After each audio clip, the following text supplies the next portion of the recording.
Welcome to the Audacious Hot Seat. We have an extraordinary guest with us today. I'm so looking forward to this interview, the fabulous Allen from Karsi Coaching, and I cannot wait to share his story.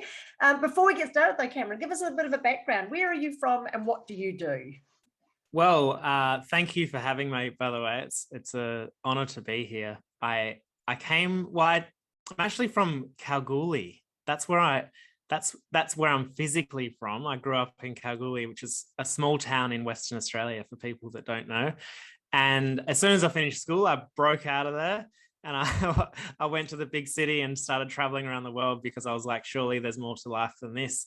Nothing wrong with it. But so I've always been kind of curious about different ways of living. I was always curious about travel and adventure and different cultures and things like that.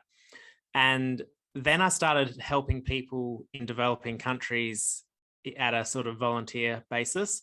And I realized I loved helping people. So then from that point on, I've always been working with people in some capacity. I studied sociology and community development. So I started working in the community services sector. But then once I got into personal development and I started learning about myself and my subconscious mind and why I was putting off things that I wanted to do and all this sort of stuff, I thought, that is exactly what I need to help people with. And I saw Tony Robbins on stage and I thought that there's no difference between him and me. And that I remember that moment where I was like, why can't I be on that stage? There's no reason why I can't do that. And I've always been good with people. So that was about 3 years ago. And then I officially sort of started my business. I started as a life coach a couple of years ago, and that kind of transformed organically into business performance coaching for business owners. So yeah, it's been a really beautiful journey and I've loved every minute of it. I love it. It's such an awesome story. And we'll talk a lot more about how you've got to where you are with your brand as well, which I think is a brilliant story. So obviously you've always had an affinity with people. What's really been so rewarding for you though, working as a coach in business? I mean, we talk about transforming people and so on, but are there some things that you've really discovered along the way that have made a big difference to you and to your business? The biggest thing that's rewarding for me about what I do is helping people see things that are right in front of them that they're not seeing. Like for someone starting a business who might be trying to make everything perfect before they start, and then I help them realize that they were maybe punished as a child for getting things slightly wrong, and then therefore that behavior is just carrying out as an adult and it's costing them thousands of dollars, and they're not making any inroads into their business because they're overcompensating everything based on this fear of, a parent, which is, that was 30 years ago, but it's still in our subconscious. So the most rewarding thing for me is, helping people move forward where I can just come in and identify something quite quickly that they might have been doing for years. And I call it breakthrough coaching because it's like, you're on the verge of going down that path into business. And it's just like, there's something pulling me back, and helping people realize those sorts of things and move forward easily.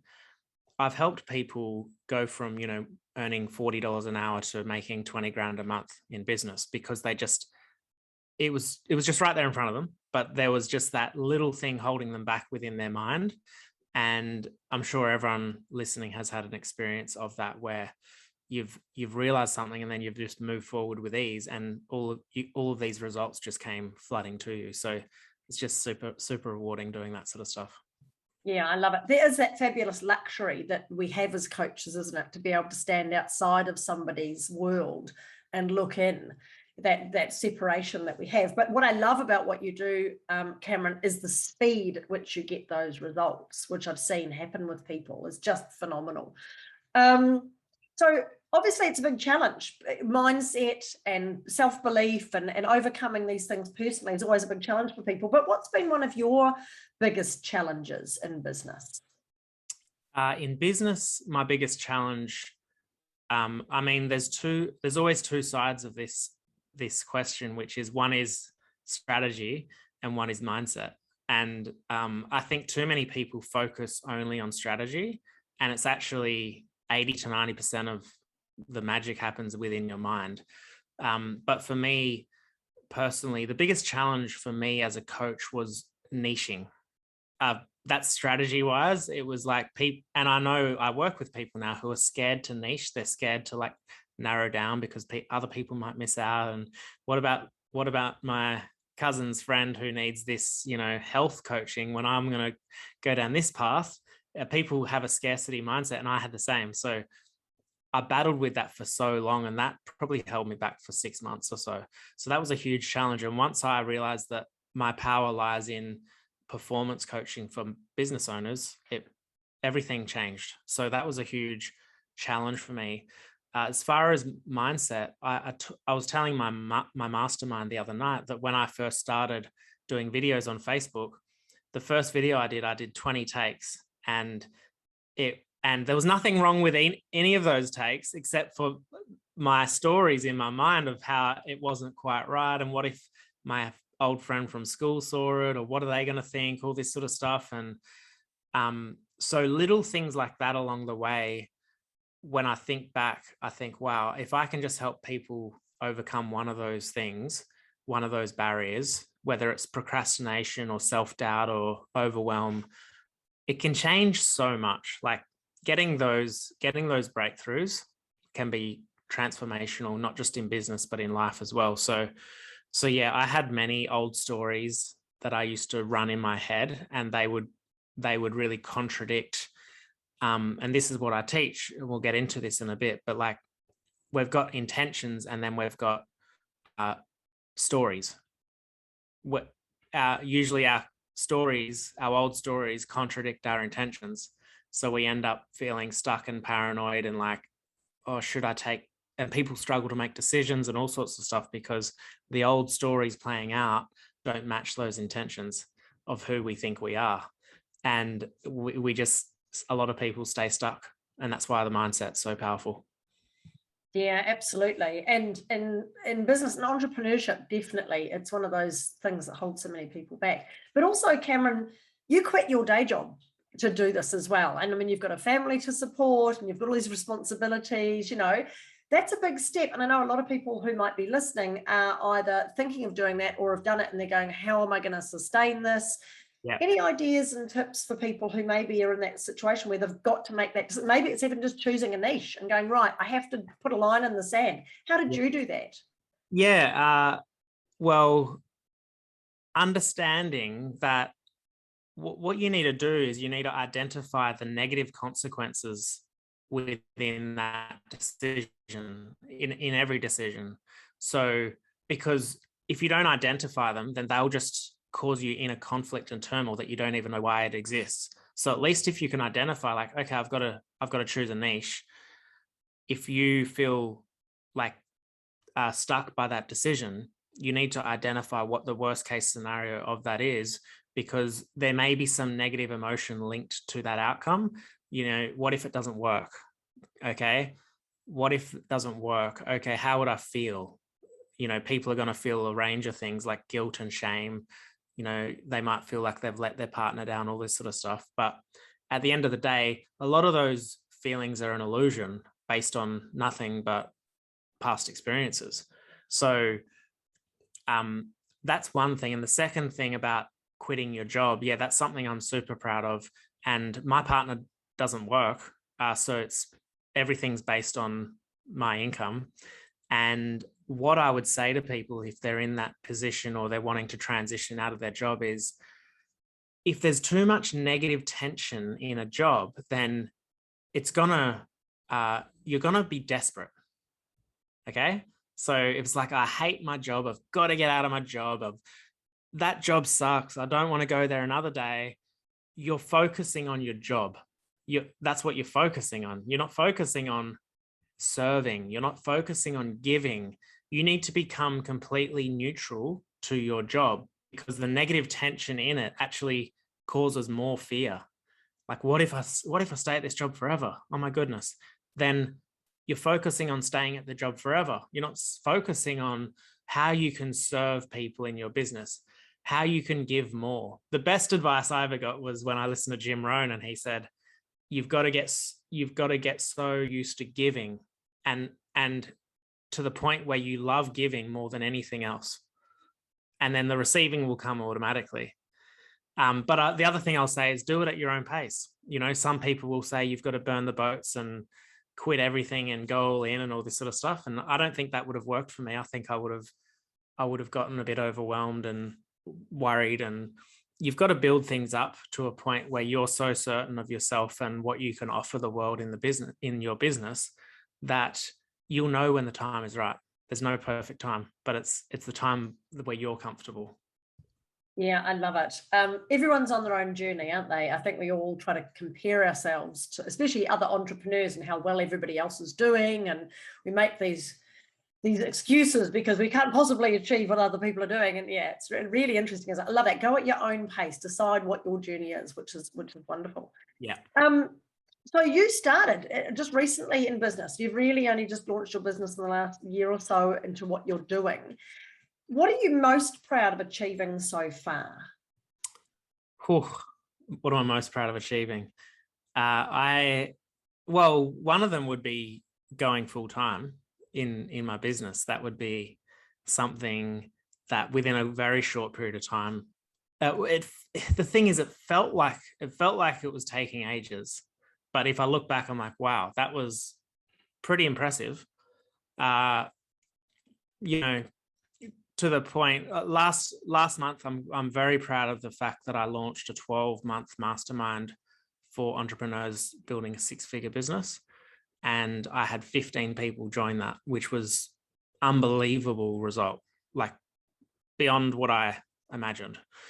And I'm very proud of that. And I'm just proud of the fact that I've been able to have, I think one thing I would say is retention. It's the word retention is very much a marketing sales word, but I don't look at it in that way. I look at it as I've never had a refund, and typically, if someone does a program with me, they'll want to do something else, which tells me, like, I'm just proud of that. There's no more to it than that. I'm just that obviously says something. And yeah, and just the fact of how fast I've been able to grow quite successfully, to the point that this year is going to be, you know, mind-blowing for me as far as how many people I work with and income and everything. I'm incredibly proud of that. So a lot of that, Cameron, surely must come from that whole giving mentality. Is, you know, as long as we are giving as much to our clients and they are getting so much out of it, of course they're going to want to do more work with us. They're going to like, you know, the support that they're getting and the results that they're achieving as well, which is awesome. And I think it's an energetic thing. It's like you can say, oh, I'm going to give, but you're expecting something back deep down, and people can feel that. So my clients can really feel that I'm purely giving, and whatever happens in business is a beautiful byproduct of that. I love it. So you are listening to the Audacious Agency Hot Seat. We're here in the hot seat with Cameron Allen from Karsi Coaching. If you want to see more of these interviews, they are on the Audacious Agency YouTube channel and wherever you get your podcasts. Cameron, what did you use the Audacious Agency for? So I used to be, the first 12 months I was Cameron Allen Coaching, and as I grew and got more clients, I invested most of that back into various different things. And I actually never thought I'd do branding. I just thought I've, got to do all this other stuff, I think.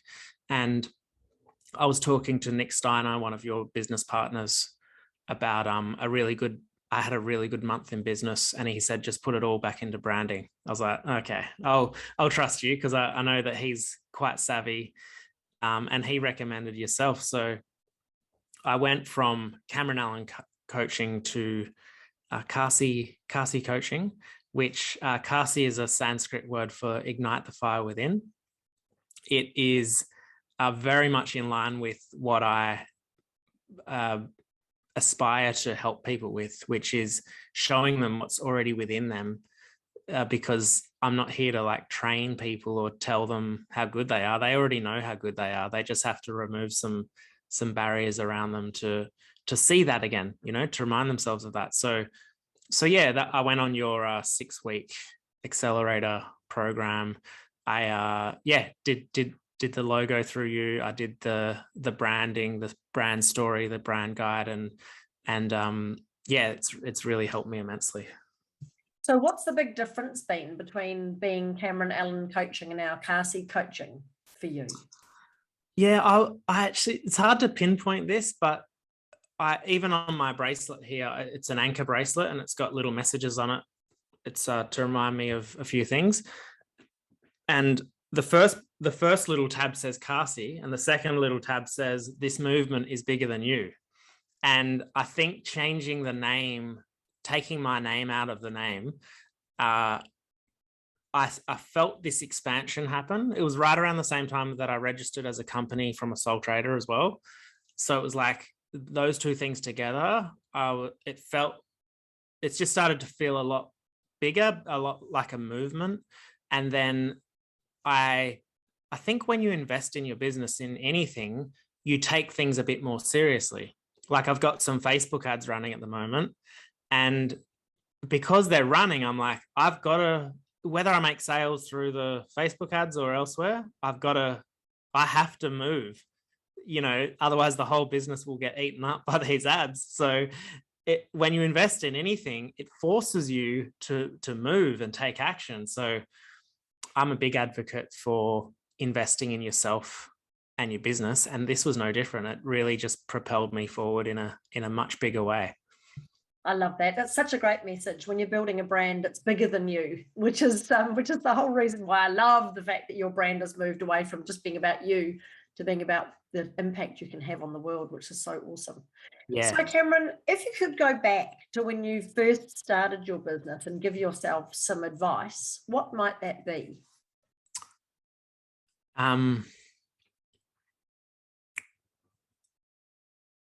It would be to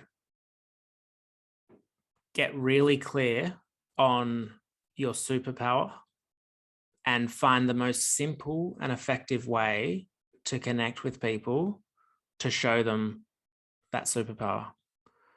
And that is a 6-figure business right there.